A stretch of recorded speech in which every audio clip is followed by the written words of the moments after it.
আসসালামু আলাইকুম everyone, welcome back to my channel. আবারও নতুন একটি রেসিপি নিয়ে হাজির হয়ে গেলাম। আটা ও আলু দিয়ে এই নাস্তাগুলো ঝটপট তৈরি করে নেওয়া যায়, একদমই ঝামেলা ছাড়া। আর মুখরোচক এই নাস্তাগুলো যে কোনো সময় বানিয়ে নিতে পারবে। বাড়িতে থাকা কয়েকটি উপকরণ দিয়ে তৈরি করে নিতে পারবেন, এমনকি বাচ্চাদের টিফিনও ঝটপট এটি তৈরি করে দিতে পারবেন। এমনকি বাসায় যদি মেহমানও আসে, হুটহাট এই নাস্তাগুলো বানিয়ে দিতে পারবেন আর সবাই খেয়ে আপনার অনেক প্রশংসা করবে। আসলে নাস্তাগুলো অনেক মজার ছিল। তো চলুন কথা না বাড়িয়ে চলে যাচ্ছি মূল রেসিপিতে। নাস্তাগুলো তৈরি করার জন্য প্রথমে আমি এখানে একটা আটার ডো তৈরি করে নিচ্ছি। এজন্য এখানে নিচ্ছি আমি ছোট একটা বাটি দিয়ে 1 বাটি আটা, স্বাদমতো লবণ দিয়েছি, 1 চামচ চিনি আর দিয়ে দিচ্ছি 1 চামচ সাদা তেল। চিনিটা দেওয়ার ফলে নাস্তাগুলো খাস্তা হয়, এটা মিষ্টির জন্য না। তো সব উপকরণ খুব ভালোভাবে মিশিয়ে নিয়েছি। ভালো করে ময়ান দেওয়া নেওয়া হয়ে গেলে এর মধ্যে আমি অল্প অল্প পানি দিয়ে একটা ডো তৈরি করে নিব। একবারে পানিটা দেওয়া যাবে না, চেষ্টা করবেন ধাপে ধাপে পানি দিয়ে ডোটা তৈরি করে নিতে, তাহলে পারফেক্ট হবে। আর একবারে পানি দিয়ে দিলে দেখা যাবে নরম হয়ে যাবে, আবারও আটা দিতে হবে। এজন্য ধাপে ধাপে আটা দিয়ে ডোটা তৈরি করলে খুব সুন্দর একটি ডো তৈরি হয়ে যাবে। তো দেখুন, আমি একটা ডো তৈরি করে ফেলেছি। তো ডোটা তৈরি হয়ে গেছে, এখন এটাকে রেস্টে রেখে দিব। এটা ততক্ষণে রেস্টে থাক। এপাশে আমি দুটো আলু সেদ্ধ করে রেখেছিলাম, সেই সেদ্ধ করা আলুগুলো খোসা ছাড়িয়ে নিয়েছি আর এভাবে কাঁটা চামচ দিয়ে ম্যাশ করে নিচ্ছি। তো আপনারা আপনাদের সুবিধা মতো ম্যাশ করে নেবেন। এখন ম্যাশ করে নেওয়া আলুগুলোকে গোল করে একপাশে রেখে দিচ্ছি আর একটা চাটপাটা মশলা তৈরি করে নিব। তার জন্য আমি একটি প্যানে দিয়ে দিচ্ছি 2 টেবিল চামচ সাদা তেল, দিয়ে দিচ্ছি একটি পেঁয়াজ কুচি। পেঁয়াজটা হালকা লাল করে নিব। আর এই মশলাটা এভাবে ভেজে নিলে খেতে অনেক মজার হয়ে থাকে, এজন্য চেষ্টা করুন মশলাটা ভেজে নিয়ে তৈরি করতে। পেঁয়াজটা একদম লাল হয়ে গেছে, তখন এর মধ্যে আমি সামান্য পানি দিয়ে দিচ্ছি আর দিয়ে দিচ্ছি হলুদের গুঁড়ো, লবণ, সামান্য পরিমাণে ধনিয়ার গুঁড়ো, জিরার গুঁড়ো, সব কিছু অল্প অল্প করে দিয়ে মশলাটা একদম খুব ভালোভাবে কষিয়ে নেব। তো মশলাটা কষানো হয়ে গেলে এর মধ্যে আমি দিয়ে দিব আগে থেকে ম্যাশ করে রাখা আলুগুলো। এই আলুগুলো খুব ভালো মতো এই মশলার মধ্যে ভেজে নিতে হবে। যেহেতু আলুগুলো কুক করাই আছে, তারপরেও এখানে 2 মিনিট নেড়েচেড়ে ভেজে নিতে হবে। তো দেখুন, খুব ভালো মতো আলুর সাথে মশলাগুলো মিশিয়ে নিচ্ছি। আর মিশিয়ে নেওয়া হয়ে গেলে অর্থাৎ সবশেষে এখানে দিয়ে দিব ধনিয়া পাতা কুচি। এটা খুব সুন্দর একটা স্মেল আসে, আপনাদের যদি ভালো লাগে দিবেন, আর যদি ভালো না লাগে তাহলে দেওয়ার দরকার নাই। আসলে আলুর এই ডোটা একটা ভর্তার মতো, আপনারা আপনাদের পছন্দ মতো মশলা দিয়ে তৈরি করে নিতে পারেন। এই পুরটা তৈরি হয়ে গেছে, এটাকে এখন একপাশে রেখে দিব, ঠান্ডা হতে থাক। আর আমি এখানে একটি লিকুইড ব্যাটার তৈরি করে নিব, এটারও দরকার আছে, পরে আমি বলে দিচ্ছি।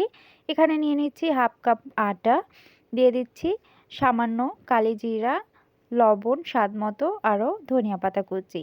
এখন পানি দিয়ে একটি লিকুইড ব্যাটার তৈরি করে নিচ্ছি। খুব বেশি ভারী বা খুব বেশি পাতলা হবে না, মাঝারি টাইপের। তো ব্যাটারটা তৈরি হয়ে গেছে, এখন একপাশে রেখে দিচ্ছি।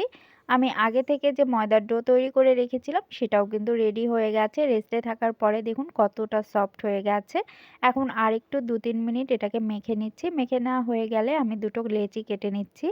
এখন এখান থেকে একটি লেচি নিয়ে আমি বড় একটা রুটি বেলে নিব। তো দেখুন, একটু আটা লাগিয়ে আমি বেলনার সাহায্যে এই রুটিটা বেলে নিচ্ছি। ঠিক যত বড় করা যায় তত বড় করে নিচ্ছি। আর রুটিটা খুব বেশি মোটা বা খুব বেশি পাতলা হবে না, মাঝামাঝি সাইজের আমি দেখিয়ে দিচ্ছি। তো দেখুন, আমি বড় সাইজের একটি রুটি বেলে নিচ্ছি। আর রুটিটা বড় হলেই ভালো হয়, যেহেতু এটা পিস পিস করে কেটে নিব। তো এভাবে কোনো কৌটার মুখ দিয়ে গোল গোল করে কেটে নিলেই হবে, অথবা আপনাদের কাছে যদি কুকি কাটার থাকে সেটা দিয়েও কেটে নিতে পারেন। তো সবগুলো আমি কেটে নিয়েছি আর এর মধ্যে দিয়ে দিচ্ছি আগে থেকে তৈরি করে রাখা সেই আলুর পুরগুলো। এভাবে গোল গোল করে সবগুলোতে বসিয়ে দিয়েছি। আর দেখুন, চারপাশ দিয়ে এভাবে আমি পানি লাগিয়ে দিচ্ছি, তাহলে মুখটা খুব ভালো মতো আটকে যাবে।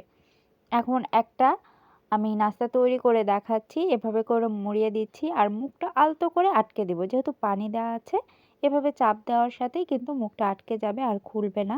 মন চাইলে এখানে সুন্দর ডিজাইনও দিতে পারেন, তবে আমি এভাবেই তৈরি করে নিব নাস্তাগুলো। আসলে নাস্তাগুলো খেতে এত মজা হয় যে ডিজাইনের কোনো প্রয়োজনই নেই, তারপরেও এভাবেও কিন্তু দেখতে ভালো লাগে। একগুলো যে পুলি পিঠা তৈরি করে সেই ডিজাইনটাও আপনারা দিয়ে দিতে পারেন বা গোল গোল করেও তৈরি করে নিতে পারেন। তো আমি এভাবেই সবগুলো নাস্তা তৈরি করে নিয়েছি একে একে। নাস্তাগুলো তৈরি হয়ে গেছে, এখন এগুলোকে ভেজে নিব। ভেজে নেওয়ার জন্য একটি প্যানে পর্যাপ্ত পরিমাণে তেল দিয়ে দিচ্ছি আর তেলটা হাই হিটে গরম করে নিতে হবে। তেলটা গরম হতে থাক, ততক্ষণে আমি একটা নাস্তা আপনাদেরকে কোট করে দেখিয়ে দিচ্ছি।